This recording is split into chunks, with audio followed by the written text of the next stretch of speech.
আল্লাহর নবী বলেছেন ও সাবির আলান নাসি সানাওয়াতুন খাদাআতুন ইউসাদ্দিকু ফিহা কাযিবু ইউকাযযিবু ফিহা বিসিদকু। আল্লাহর নবী বলেন একটা জামানা আসবে আমার উম্মতের ভিতরে যেই সময় মানুষের কাজ আর কথা দুইটাই হবে প্রতারণামূলক। কথা বলবে একটা, অন্তরে থাকবে আর একটা, করবে একটা, বলবে আর একটা। বলুন ঠিক নেবে ঠিক? আজকে আমাদের দেশের যেগুলো ক্ষমতা নেওয়ার জন্য মানুষদেরকে প্রতিশ্রুতি দেয়, বলেন তো ক্ষমতায় যাওয়ার পরে প্রতিশ্রুতি কি রক্ষা করে? মনে হয় করে। হ্যাঁ, তাহলে আসতে বললেন কেন? কথার কাজে মিল আছে? সব প্রতারণায় ভর্তি হয়ে গেছে, জনগণকে প্রতারিত করা হচ্ছে। আল্লাহ নবী বলেছেন এক সময় আসবে যেই সময় মানুষের কাজ আর কথা দুইটাই হবে প্রতারণামূলক। কাজের সাথে মিল থাকবে না কথার, কথার সাথে মিল থাকবে না অন্তরে। আল্লাহ রাসূল সাল্লাল্লাহু আলাইহি সাল্লাম বলছেন সেই দিন সত্যবাদী মানুষদেরকে মিথ্যাবাদী বলা হবে আর মিথ্যাবাদী মানুষদেরকে সত্যবাদী বলা হবে। বলুন হচ্ছে কিনা? কথা বলেন হচ্ছে কিনা? নবী বলেছেন হবে। সত্যবাদীদেরকে মিথ্যাবাদী বলা হবে, মিথ্যাবাদীদেরকে সত্যবাদী বলা হবে। আর যাদের কাছে আমানতদারিত্ব থাকবে তাদেরকে বলা হবে খেয়ানতকারী। আর যারা খেয়ানতকারী হবে তাদের কাছে মানুষ গিয়ে আমানতদারিত্ব দেবে। এরপরে রাসূল বলছেন শেষ কথা নবী বললেন যে সেই সময় হবে, শাসকের নাম দিয়েছেন রুয়ায়ে বিজা। সেই দিনের শাসক হবে, নেতৃত্ব লাভ করবে ইতর শ্রেণীর লোক যাদের কাছ থেকে কল্যাণ আশা করা যায় না। আমার কথা নাই, নবীর কথা। এই হাদিসটা পাবেন বুখারী ইবনে মাজার 4020 নম্বর হাদিস, বাংলা হাদিস মিলাইয়া দেখেন। রাসূল বলেছেন সেই সময় যারা এইগুলো দায়িত্বপ্রাপ্ত হবে, যারা নেতৃত্ব যারা দিবে, এরা হবে ইতর শ্রেণীর লোক, অশিক্ষিত লোক, মূর্খ লোক, যার ভিতরে ভালো কোনো জ্ঞান থাকবে না। এরা নেতৃত্ব দিবে। নবী বলছেন তাদের কাছ থেকে কোনো কল্যাণ আশা করবে না। আজকে এই ক্ষমতা নেওয়ার জন্য, নেতা হওয়ার জন্য, পদ নেওয়ার জন্য আমরা পাগলের মতো ছুটি। কিন্তু নবী কি বলছেন একটু শোনেন। হযরত ইব্রাহিম আলাইহিস সালামকে নমরুদ শাহ যখন তাকে মারবার জন্য, ইব্রাহিম যখন কলেমার দাওয়াত দিতে শুরু করলো, এক আল্লাহ পাকের উপর ঈমান আনবার জন্য দ্বীনের দাওয়াত দিতে শুরু করলো, কলমার দাওয়াত দিতে শুরু করলো, মিস্টার নমরুদ শাহ সইতে পারল না। আল্লাহ পাক কুরআনুল কারীমের ভিতরে বলেন নমরুদ এবার তার বংশধরদেরকে ইনভাইট করলো, তাদেরকে প্রস্তাব করলো ইব্রাহিমকে আগুন দিয়ে পুড়ায় মারবো, তোমরা আমাকে সহযোগিতা করো, সাহায্য করো। আল্লাহ পাক বলেন ইব্রাহিমকে মারবার জন্য অগ্নিকুণ্ড তৈরি করা হলো। আগুনের ভিতরে ইব্রাহিমকে যখন ফেলা হলো, হযরত জিবরিল আলাইহিস সালাতু সাল্লাম এসে বলছে ইব্রাহিম রে, তুমি একটাবার হুকুম করো, তাহলে আমার 600 খানা পাখনা দিয়ে নমরুদের আগুনটা নিভিয়ে দি। প্রস্তাব খারাপ না ভালো? জিবরিল বলছে ইব্রাহিম তুমি একটাবার হুকুম করো। হযরত জিবরিল আলাইহিস সালাতু সাল্লামের 600 খানা পাখনা ছিল। হাদিস শরীফ আসছে 600 খানা পাখনা ছিল হযরত জিবরিল আলাইহিস সালাতু সাল্লামের। বলছি ইব্রাহিম তুমি যদি বলো তাহলে অগ্নিকুণ্ড আমার 600 খানা পাখনা দিয়ে নিভিয়ে দিব। হযরত ইব্রাহিম আলাইহিস সালাতু সাল্লাম উত্তর দিয়ে দিলেন, জিবরিল আল্লাহ তোমাকে ইচ্ছা করলে বাঁচাইতে পারেন, আল্লাহ পাক ইচ্ছা করলে মারতে পারেন। বাঁচানোর মালিক আল্লাহ, মারার মালিক আল্লাহ। আল্লাহ যদি বাঁচাই তাহলে আমি বাঁচব, নয়তো আমি বাঁচতে চাই না, তোমার কাছে সাহায্য চাই না। এটা হলো আল্লাহর উপর ইস্তেকামত করা, ভরসা করার নাম। বলছে যদি আল্লাহ আমাকে বাঁচায়, আল্লাহই তো বাঁচাতে পারবে। আল্লাহ যদি আমাকে মারতে চায় তাহলে আল্লাহই মারবে, বাঁচানোর কেউ নাই। আল্লাহ রাব্বুল আলামিন বলেন ইয়া নারু কুনি বারদান সালামান আলা ইব্রাহিম। আল্লাহ পাক বলেন ইব্রাহিম যখন ঈমানের পরীক্ষায় পাশ করে গেল, আমি বললাম ও নমরুদের অগ্নিকণ্ডকে বললাম, আগুন রে, আমার বান্দার জন্য, আমার দোস্ত খলিলের জন্য, ইব্রাহিমের জন্য তুমি এমন একটা রূপ ধারণ করো যাতে করে আমার বান্দা ইব্রাহিম না বেশি ঠান্ডা পায়, না বেশি সে গরম পায়, আমার বান্দা ইব্রাহিমের জন্য শান্তিদায়ক হয়ে যায়। এরপর আল্লাহ পাক দৃষ্টান্ত দিচ্ছেন, যখন হযরত মুসা ফেরাউনকে দ্বীনের দাওয়াত দিয়েছিলেন, ফেরাউন তো ক্ষেপে লাল হয়ে গেল। ফেরাউন যখন ক্ষেপে লাল হলো, শেষ পর্যন্ত হযরত মুসা আলাইহিস সালামকে দেশান্তরিত করার সিদ্ধান্ত হয়ে গেল। হযরত মুসা আলাইহিস সালামকে আল্লাহ বললেন, মুসা রে, তোমার অনুসারীদেরকে নিয়ে তুমি রাত্রিবেলা ঘর থেকে বের হয়ে যাও। হযরত মুসা তার অনুসারীগুলো যখন ঘর থেকে বের হলো, পিছন দিক থেকে ফেরাউনের বাহিনীগুলো ঘোড়া নিয়ে ছুটতে মুসাকে ধরার জন্য। আল্লাহ পাক বলেন, সামনে যখন লোহিত সাগর বেঁধে গেল, যাকে আমরা বলি নীলনদ, আসলে নীলনদ নয়, ওইটা হল লোহিত সাগর। লোহিত সাগর থেকেই ফেরাউনের লাশটা পাওয়া গিয়েছিল। এইবার লোহিত সাগরের সামনে যখন পৌঁছে গেল, পিছন দিকে সাগর, সামনের দিকে সাগর, পিছন দিকে ফেরাউনের বাহিনী। এইবার ফেরাউনের বাহিনীকে দেখে এইবার তার সাথীরা বলেছিল, ইন্না লামুদরাকুন, বলেছিল নবী গো, আর তো বাঁচবার উপায় নাই, আমরা তো হলাম কয়েকজন, পিছন দিকে ফেরাউনের বাহিনী, সামনে হলো লোহিত সাগর, আমরা ধরা পড়ে যাব। আল্লাহ বলেন, ফেরাউনের সেই দিনে আমার নবী বলেছিল, কালা কুল্লা ইন্নামা ইয়া রাব্বি সায়াহদিন। আল্লাহ পাক বলেন, সেই দিন মুসা বলেছিল, ও আমার উম্মতেরা, আমার সাহাবীরা শুনে রাখো, কখনোই আমরা একক নয়, বরং আল্লাহ পাক আমাদের সঙ্গে আছেন, অচিরেই তিনি আমাদেরকে পথ নির্দেশনা দান করবে। সাথীরা বলছে আমরা ধরা পড়ে গেলাম, আর হযরতে মুসা বলছেন যে না, আমরা ধরা পড়ার সম্ভাবনা নাই, কেননা আমাদের সাথে আমাদের আল্লাহ রয়েছে, আল্লাহ পাক অচিরেই আমাদেরকে নির্দেশনা দিয়ে দিবেন আমরা কি করব। আল্লাহ পাক বললেন, মুসা তোমার হাতে ওইটা কি? মুসা কয় লাঠি। আল্লাহ কয় তুমি লোহিত সাগরের পানির উপরে লাঠি দ্বারা আঘাত করো। আঘাত করার সঙ্গে সঙ্গে পানি দ্বিখণ্ডিত হয়ে গেল, রাস্তা তৈরি হয়ে গেল। হযরতে মুসা তার দলবলকে নিয়ে লোহিত সাগর পার হয়ে চলে গেল। মাঝ পথে যখন ফেরাউন পৌঁছে গেল, পানিকে আল্লাহ হুকুম করলেন পূর্বের মতো হয়ে যাও। যখন পূর্বের মতো হয়ে গেল, সঙ্গে সঙ্গে লোহিত সাগরের পানির ভিতরে ওই ফেরাউন এবং তার বাহিরগুলো পানির চুবুকে সব মরে গেল। বলুন আল্লাহু আকবার। এরপর আল্লাহ রাব্বুল আলামিন বলেন, হযরত ইউনূস আলাইহিস সালাম, হযরত ইউনূস আলাইহিস সালাম তার কওমদের সঙ্গে একটা প্রতিশ্রুতি দিয়েছিলেন, কিন্তু ওইটা পূর্ণ হলো না। না হওয়ার কারণে সে জবাবদিহিতা করার ভয়ে আল্লাহ পাকের বিনা নির্দেশে হিজরত করে বাড়ি থেকে বের হয়ে চলে গেলেন। আল্লাহ পাক তার কঠিন মুসিবতের ভিতরে ফেললেন। হযরত ইউনূস আলাইহিস সালাম দীর্ঘ কাহিনী বলতে চাচ্ছি না, যেটা চুম্বক কথা আপনাদেরকে বোঝাইতে চাই। হযরত ইউনূসকে পানির ভিতরে যখন হাত পা বেঁধে ফেলে দেওয়া হয়েছিল, তাফসীরের ভিতরে আসছে একটা মাছ তারা যখন খেয়ে ফেললো, খাওয়ার পরে তার সাথে আর একটা বড় মাছ ওই মাছটাকে খাইছে, তার সাথে বড় মাছ ওই মাছটাকে খাইছে।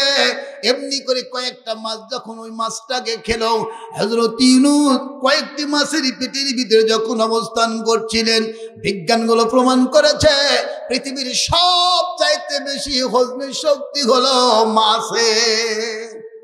মাছের চাইতে হজম করার শক্তি আল্লাহ পৃথিবীতে কাউকে দেন নাই।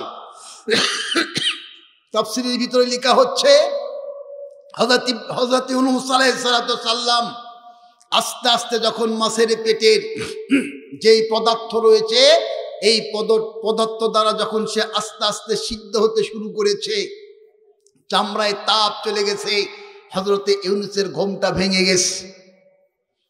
ভাঙার পরে ইউনূস চিন্তা করে, এটা সাধারণ কোনো জায়গা নয়, আমি কঠিন মুসিবতের ভিতরে পড়েছি, আমি বিপদের মধ্যে পড়েছি। এইবার হযরতে ইউনূস আলাইহিস সালাম আল্লাহকে ডাক দিয়ে বললেন, ফিন যুলুমাতি আল্লা ইলাহা ইল্লা আনতা সুবহানাকা ইন্নী কুনতু মিনাল যালিমিন। আল্লাহকে বললেন, ও আল্লাহ তুমি হলে পবিত্র। আল্লাহ রব্বুল আলামিনকে বললেন, ডেকে বললেন, আপনি ছাড়া কোনো ইলাহ নাই, আপনি পবিত্র মহান, নিশ্চয় আমি ছিলাম জুলুমকারী, আমি অপরাধ করেছি, আল্লাহ তুমি বিপদ থেকে রক্ষা করো। আল্লাহ রাব্বুল আলামিন বলেন, ফাস্তাজাবনা লাহু ওয়া নাযাইনাহু মিনাল গাম্মি ওয়া কাযালিকা নুনজিল মুমিনিন। আল্লাহ রাব্বুল আলামিন বলেন, অতঃপর আমি তাকে ইশারা দিয়েছিলাম এবং দুশ্চিন্তা থেকে তাকে উদ্ধার করেছিলাম। আর আমি আল্লাহ রাব্বুল আলামিন এইভাবে আমার মুমিন বান্দাদেরকে উদ্ধার করে থাকি। বলুন আলহামদুলিল্লাহ। লিল্লাহি তাকবীর, লিল্লাহি তাকবীর। দিন ইসলাম, দিন ইসলাম, আল কোরআনের আলো, আল হাদিসের আলো। লিল্লাহি তাকবীর। বাড়ি যাবেন, কিছু সময় থাকবেন। আগের ভাই বলে গিয়েছিলেন, কিয়ামতের দিন আল্লাহ পাক 7 শ্রেণীর লোকদেরকে তার বিশেষ ছায়াতলে স্থান দান করবেন। কিয়ামতের দিন মানুষ সেই দিনের কোনো ক্ষমতায় থাকবে না, পাগলের মতো দৌড়াবে। আল্লাহ নবী মায়েশাকে বললেন, আয়েশা, কিয়ামতের দিন আল্লাহ পাক সব নর এবং নারীদেরকে উলঙ্গ করে উঠাবেন। মায়েশা বললেন, লজ্জার কথা, আমরা তো মেয়ে মানুষ, আমরা পরপুরুষের সঙ্গে কেমনে উলঙ্গ হয়ে উঠবো? আল্লাহ নবী বললেন, আয়েশা রে, সেই দিন কোনো মানুষ নিচের দিকে তাকানোর মতো তার টেন্ডেন্সি থাকবে না। সেই দিন মানুষগুলো থাকবে, মুখ থাকবে উপরের দিকে। আল্লাহর হাবিব বলেন, সেই দিন বান্দার জীবনের প্রত্যেকটি মানুষের যত যার অপরাধ হবে, গুনাহ থাকবে, গুনাহর পরিমাণে তার শরীর থেকে ঘাম নির্গত হবে। আল্লাহর নবী বলেন, কারবা হবে 1 হাঁটু পর্যন্ত তার শরীরের ঘামের পানি। আল্লাহর নবী বলেন, কারবার হবে 1 মাজা ঘামের পানি, আবার কারো হবে 1 গলা আপনার ঘামের পানি। আল্লাহর নবী বলেন, পাপ যার যত বেশি হবে, কিয়ামতের দিন তার ঘাম তত বেশি হবে, ততই তার ঘামের পানির ভিতরে হাবুডুবু হবে। আল্লাহ নবী বলেন, ও সাহাবীরে, এই কিয়ামতের দিন কঠিন মুসিবতের সময় আল্লাহ পাকের আরশের মুআল্লামার ছায়াতলে, বিশেষ ছায়াতলে আল্লাহ পাক 7 শ্রেণীর লোকদেরকে ছায়া দান করবেন।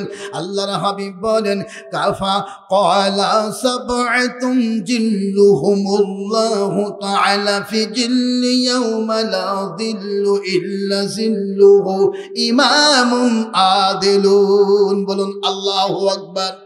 আল্লাহ রাব্বুল আলামিনের হাবিব বলছেন, 7 শ্রেণীর লোকের মধ্যে 1 নম্বরে আল্লাহ পাক নাম দিয়েছিলেন ওই লোকটা, ওই বিচারকটা, ওই নেতা, ওই রাষ্ট্রপ্রধান, যিনি হবেন সৎ ন্যায় পরায়ণ। বলুন সুবহানাল্লাহ। ন্যায় নীতি পরায়ণ যারা বাদশাহ হবে, বিচারক হবে, এরা সেই দিন বিশেষ ছায়াতলে আশ্রয় লাভ করবে। আমার ভাইয়েরা রে, কি আপনাদেরকে বলবো, আল্লাহ পাকের রাসূলের বিধান কাজকে লঙ্ঘন করা হয়েছে। আল্লাহ পাকের রাসূল যেই কথা বলেছেন, আল্লাহ পাক যেই কথা বলেছেন, আজকে আমাদের সমাজে এটা সম্পূর্ণভাবে পরিপূর্ণভাবে এসে গেছে।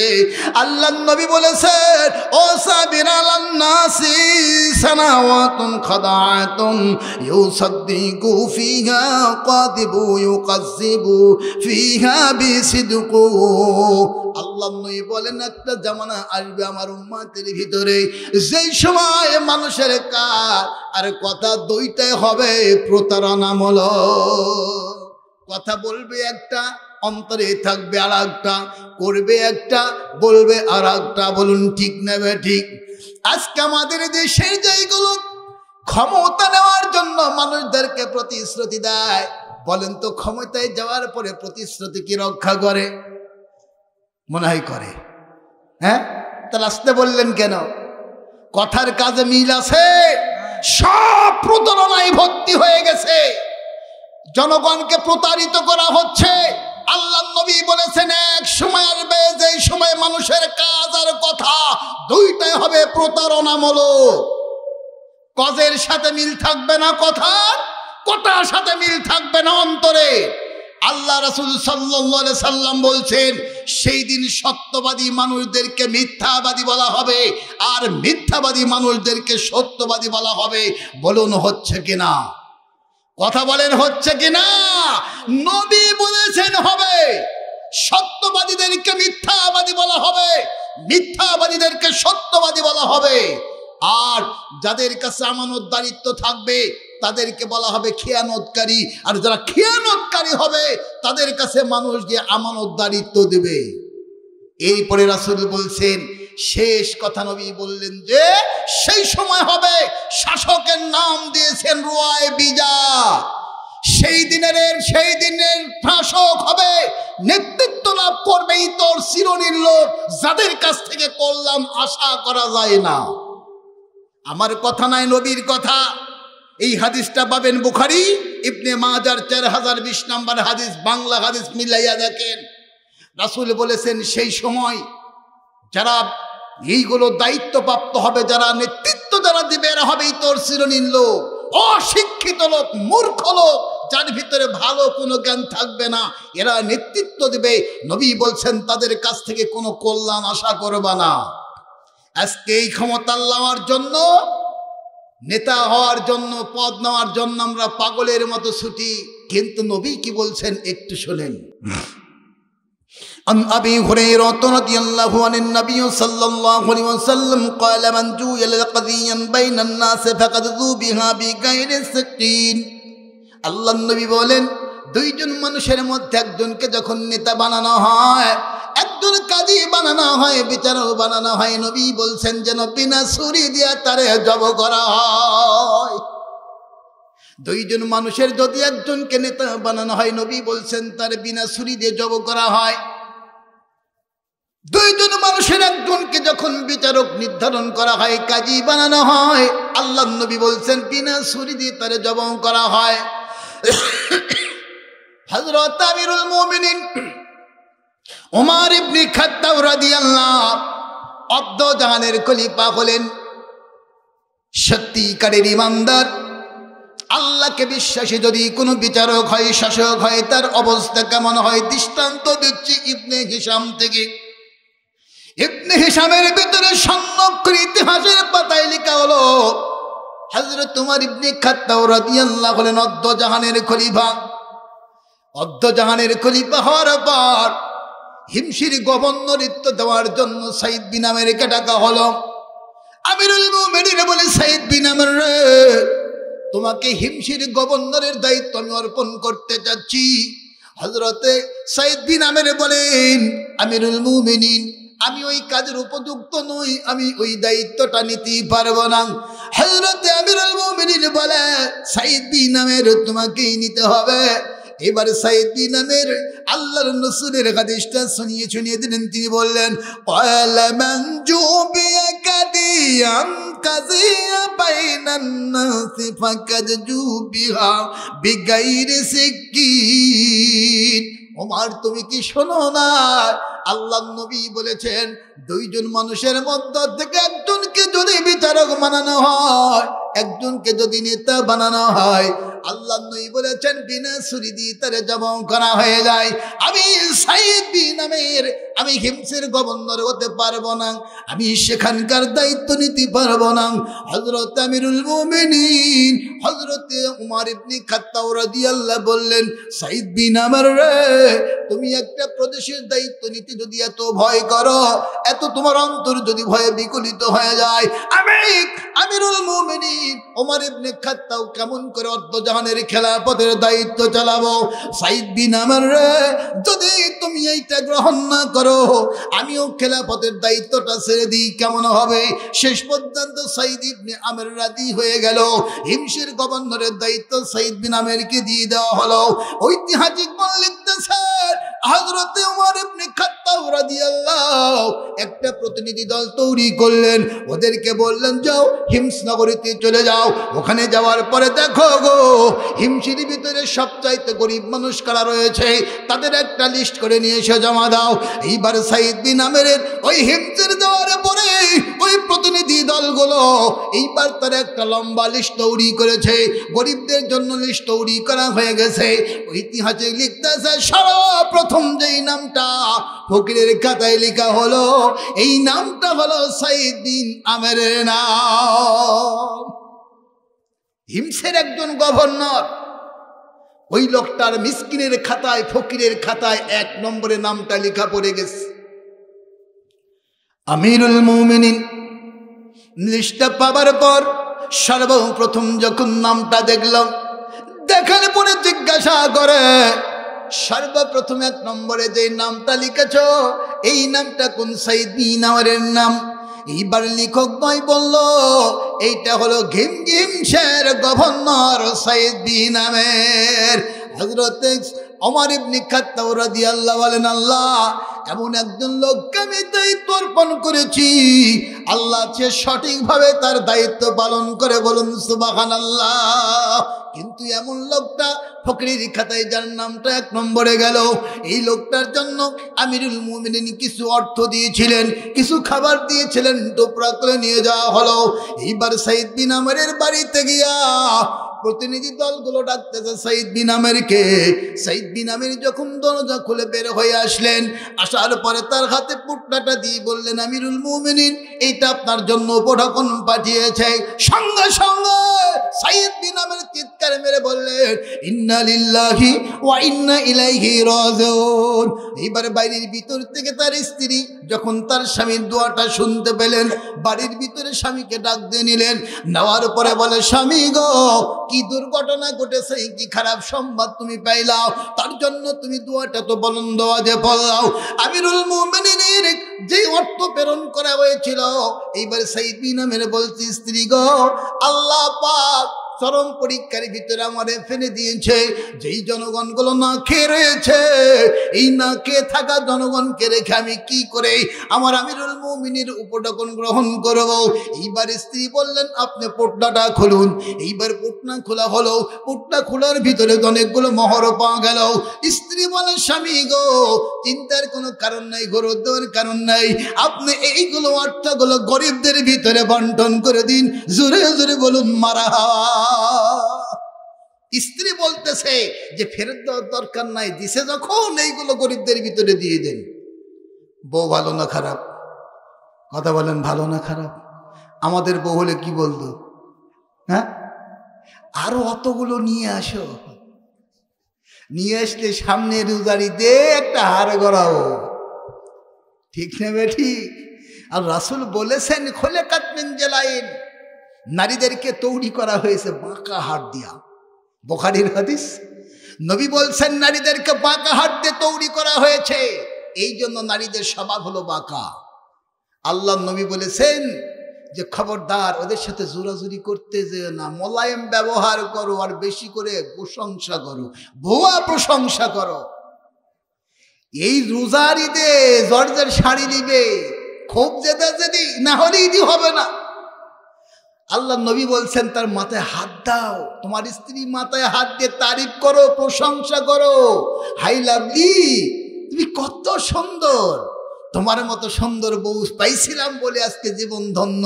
নবী বলছেন যদি ওইটা উলাইকা হুমুল আতারাতুল কাল কাতরাও হয়, তাও তুমি তার বিউটি কুইন প্রশংসা করে দেখবা, অল্প সময়ের মধ্যে মনটা নরম হয়ে যাবে। আল্লাহ নবী বললেন বলো, তাকে বলো লাইলি দেব, তোমারে দেব না কারে দেব? সাহাবী জিজ্ঞেস করলেন যদি হুজুর দিতে না পারি?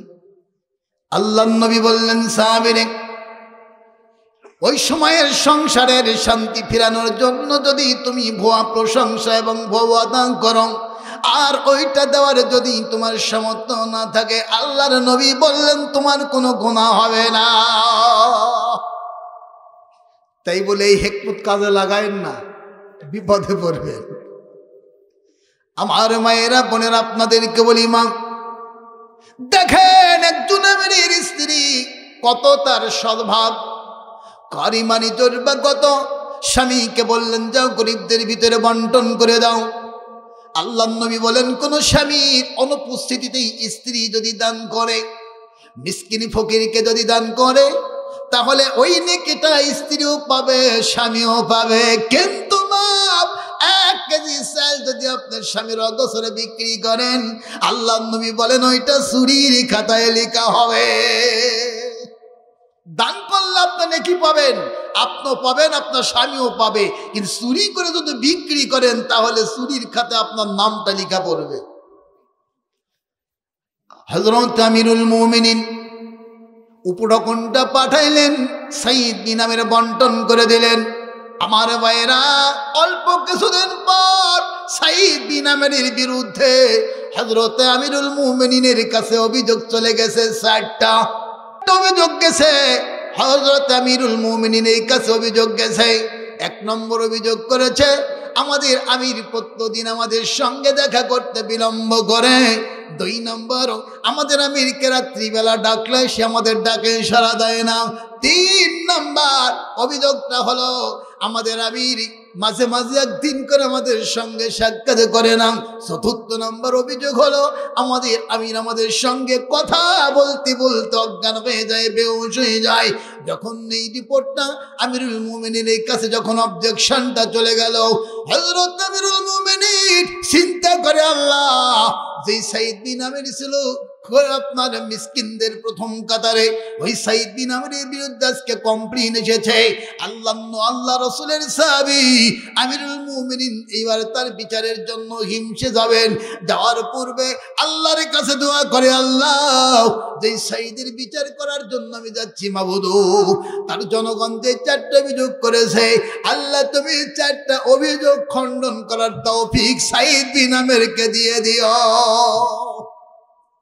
উপরের নেতা যদি ভালো হয়, ছোট নেতার জন্য আল্লাহর কাছে দোয়া করে।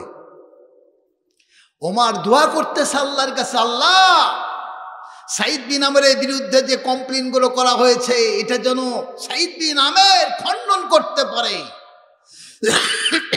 আমিরুল মুমিনিন ওমর ইবনে খাত্তাব রাদিয়াল্লাহু, তিনি এইবার যখন হিমসে আসলেন, আসার পরে হিমসের জনগণকে একত্রিত করলেন।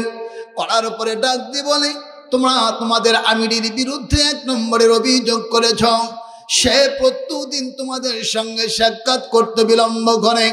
এইবার আমিরুল মুমিনিন জিজ্ঞাসা করেন, সাইদ বিন আমির, 1 নম্বর অভিযোগটার উত্তর তুমি কি দিবা? সাইদ বিন আমির বলে, আমিরুল মুমিনিন এই কথাটা কাউকে বলার আমার নিয়ম ছিল না, কিন্তু আজকে জনগণের চাপে পড়ে বলতে হচ্ছে। আমিরুল মুমিনিন গো, বাড়িতে আমার স্ত্রী অসুস্থ, আমার বাড়িতে ছোট্ট বাচ্চা কাচ্চা রয়েছে। আমিরুল মুমিনিন আমি নিজেই পাকশিক করি, রান্না বান্না করি, আমার স্ত্রীকে গোসল করাই, আমার সন্তানদেরকে গোসল করাই। গোসল করানোর পর স্ত্রীকে এবং আমার সন্তানদেরকে খাওয়ানোর পর আমি জনগণের সঙ্গে সাক্ষাৎ দিতে বিলম্ব হয়ে যায়। সঙ্গে সঙ্গে আমিরুল মুমিনিন বললেন, জনগণ রে, তোমাদের আমির যে উত্তর দিয়েছে, এবার কি তোমাদের অভিযোগ রাখবা না উঠিয়ে নিবা? সঙ্গে সঙ্গে জনগণ বলল, আমরা বুঝতে পারি নাই, আমাদের 1 নম্বরের অভিযোগটা আমরা উদ্ধ করে নিলাম। জোরে জোরে বলুন মারহাবা। বউ অসুস্থ হলে আমরা কি এই দোয়া করবো, এলা করবো? বউয়ের যদি অসুখ হয়, মনে মনে দোয়া করবো, আল্লাহ বিদায় হয় নাকি? মোবাইল ফোনে প্রেম লাগাইছি, ওইটাই নিয়ে আসবো, খালি মরুক।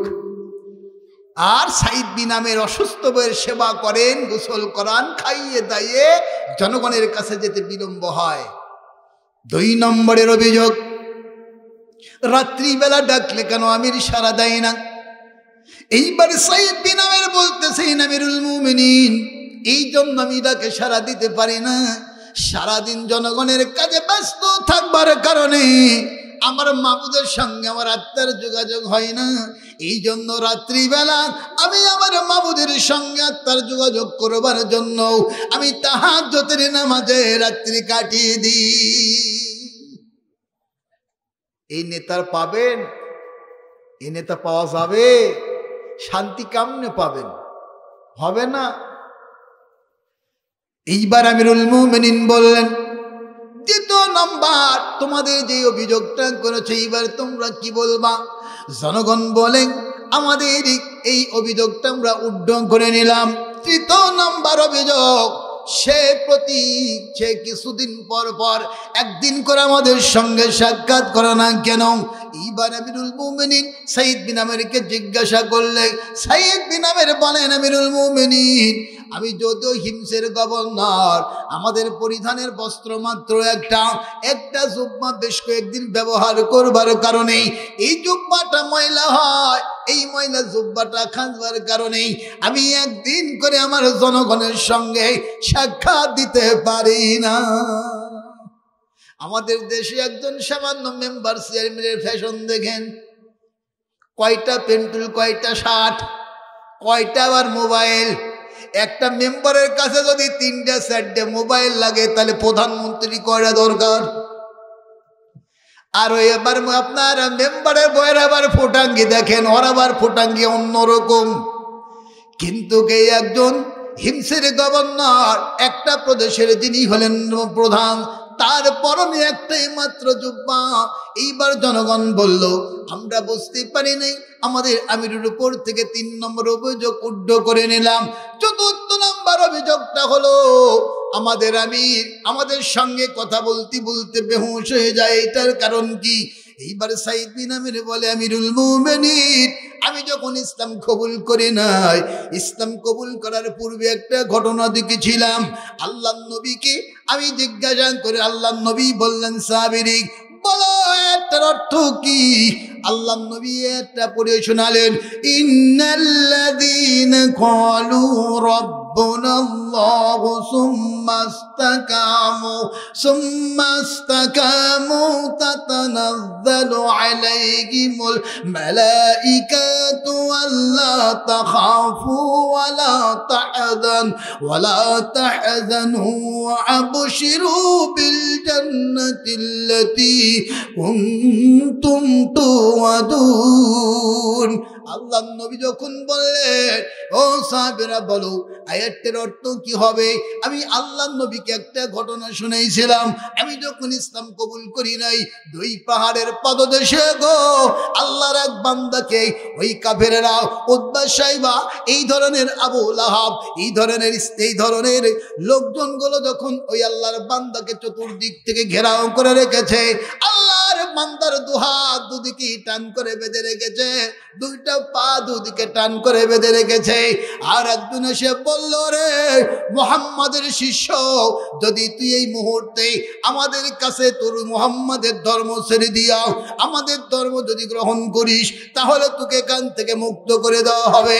এইবার যখন কথা বলল, আহত সিংহের মতো গর্জে উঠে এইবার বলল, জীবন চলে যাবে কিন্তু আমার মাবুদকে ছাড়ব না। জোরে জোরে বলুন আল্লাহু আকবার। আমার ভাইয়েরা, এইবারে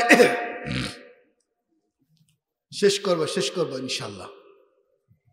আর এত রাতে কথা বলার আমার শখ নাই, একটা বাজতেছে।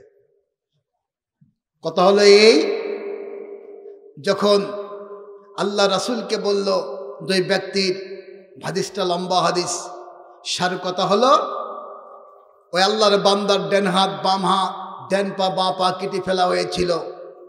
যখন কেটে ফেলা হলো, তার মুখ দিয়ে একটা জবান বের হচ্ছিল যে আমি সফলতা অর্জন করেছি, আমি আল্লাহর নৈকট্য লাভ করেছি, বলুন আলহামদুলিল্লাহ। এই কথা বলার পরে আল্লাহ রাসূল সাল্লাল্লাহু আলাইহি সাল্লাম এবার বললেন যে সাহাবীর, আল্লাহ পাক সেই কথাই আয়াতটাতে বলছেন, যদি তোমার জীবন চলে যায়, আল্লাহর সঙ্গে যদি শিরিক না করো, যদি আল্লাহর প্রতি ইস্তেকামাতকে যদি তুমি ছেড়ে না দাও, আল্লাহর উপরই যদি তুমি ভরসা করো, আল্লাহ পাক তোমাকে সফলতা দান করবেন, আল্লাহ পাক তোমাকে জান্নাতের উচ্চ মাকামে স্থান দিয়ে দিবেন, বলুন আলহামদুলিল্লাহ। আমার ভাইরা, এই জন্য করে আমরা আল্লাহ পাকে নৈকট্য লাভের জন্য আল্লাহ পাকের দেওয়া বিধানগুলো আমরা মেনে চলবো কিনা? কথা বলেন, চলবো কিনা? আল্লাহ পাককে রব মানতে গেলে সর্বপ্রথম কাজ হলো দিনে 5 বার আল্লাহকে সিজদা করা। আমরা কি দিনে 5 ওয়াক্ত নামাজ পড়তে পারবো না? কথা বলেন, পারবো না? রমজান মাসে 1 মাস ফরজ রোজা কি রাখতে পারবো না? আল্লাহর সঙ্গে কোনো ব্যাপারে শিরিক করব না, রাজি আছি? আল্লাহ রাসূল সাল্লাল্লাহু আলাইহি সাল্লাম বলেন, যে ব্যক্তি আল্লাহর ইবাদত করবে, আল্লাহর সঙ্গে শিরিক করবে না, হালাল হারাম মেনে চলবে, 5 ওয়াক্ত নামাজ পড়বে, রমজান মাসে 1 মাস রোজা রাখবে, আল্লাহ রাসূল বলেন ওই ব্যক্তি আল্লাহর জান্নাতে যাবে। বলুন আলহামদুলিল্লাহ। আমার মায়েরা বোনেরা, আপনাদেরকে 7টা সবক দিয়ে যাব। এই 7টা আমল যদি আপনারা করতে পারেন, আপনারা সফল কামিয়াবি হবেন।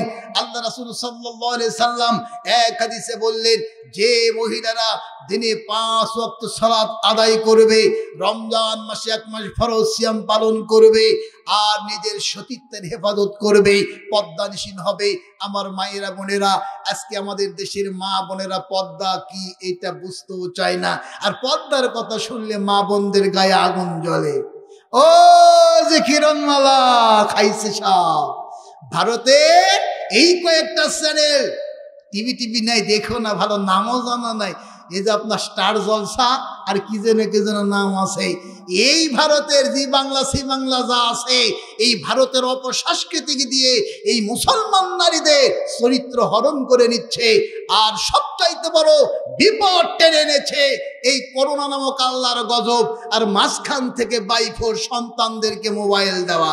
সেই মোবাইল কি অ্যান্ড্রয়েড মোবাইল। নামাজ না পড়লে কি হবে? অধিকাংশ প্রায় রাতি মনোগতে পড়ে থাকে। দেখবেন ড্রেনের কাছেও পড়ে আছে, ঘরের বারান্দায় পড়ে আছে, রাস্তাঘাটে পড়ে আছে। সাইকেল উঠায় দিবেন তা বুঝতে পারবেন, এতই কঠিন মনোগত।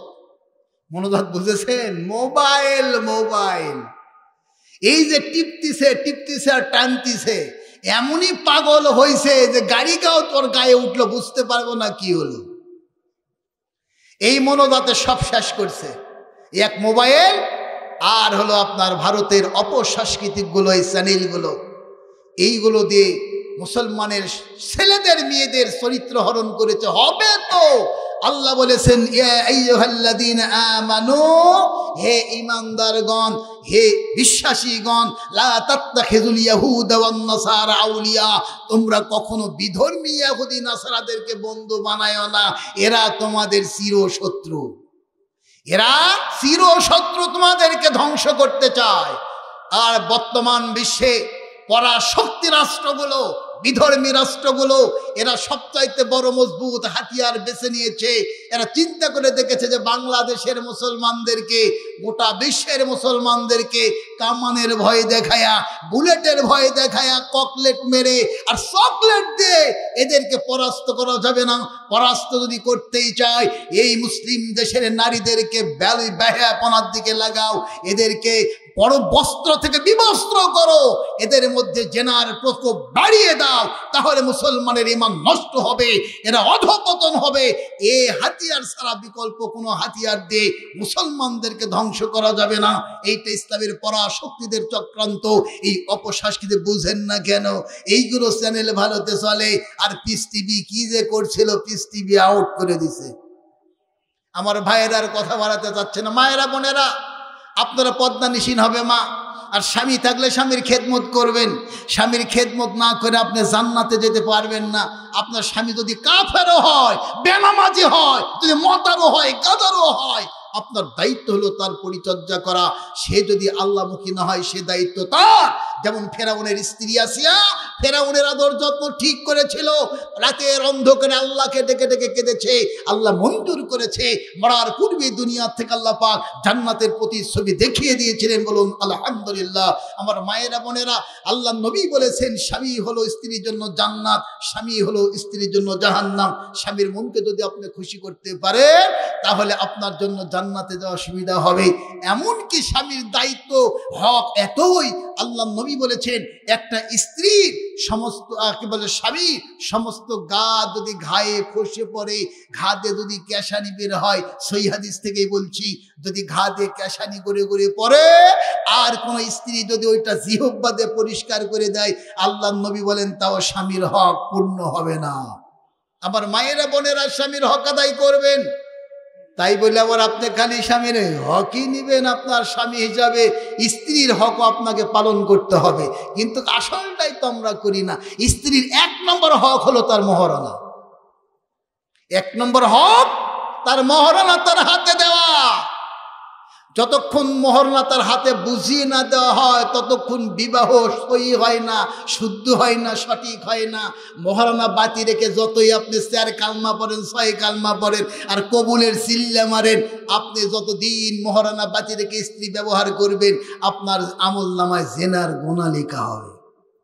আল্লাহ কোরআনে বলেছেন মহারণা ফরজ, রাসূল বলেছেন প্রথম হক হলো নারীদের মহারণা। মহারণা ছাড়া স্ত্রী হালাল হয় না। যারা বাকি রাখছেন কাজা শরীফ কালকে উঠাইয়া ফেলাবেন, তাছাড়া মহা বিপদ।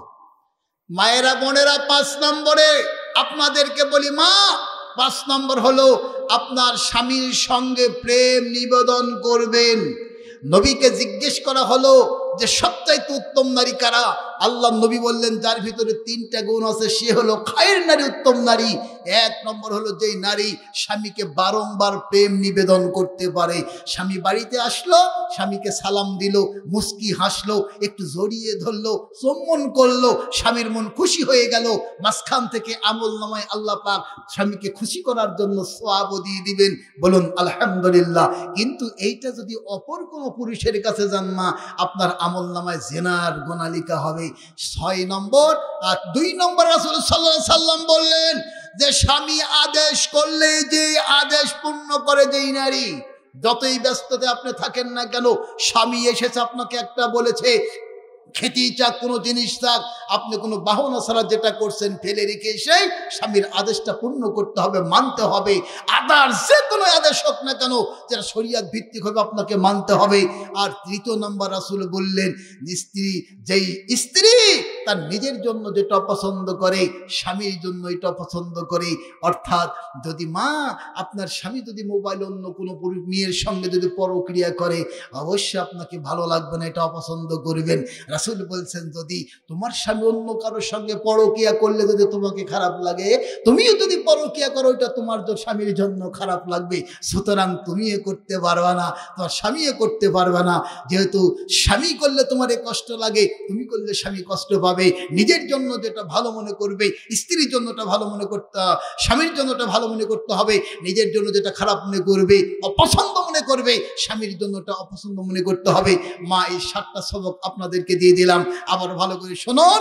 5 ওয়াক্ত নামাজ, 1 মাস ফরজ রোজা, 3 নম্বরে সতীত্বের হেফাজত, 4 নম্বর স্বামীর খেদমত, 5 নম্বর স্বামীর সঙ্গে বারংবার প্রেম নিবেদন করা, ভালোবাসা, হাসি মুখে কথা বলা, 6 নম্বরে স্বামীর আদেশ করলেই সে আদেশ পূর্ণ করা, 7 নম্বরে নিজের জন্য যেটা পছন্দ করবেন স্বামীর জন্য এটা পছন্দ করবে। আমার মা বোনদেরকেই 7টি আমল করার খাস করে আল্লাহ পাক তৌফিক দান করুক। বলুন আল্লাহুম্মা আমিন।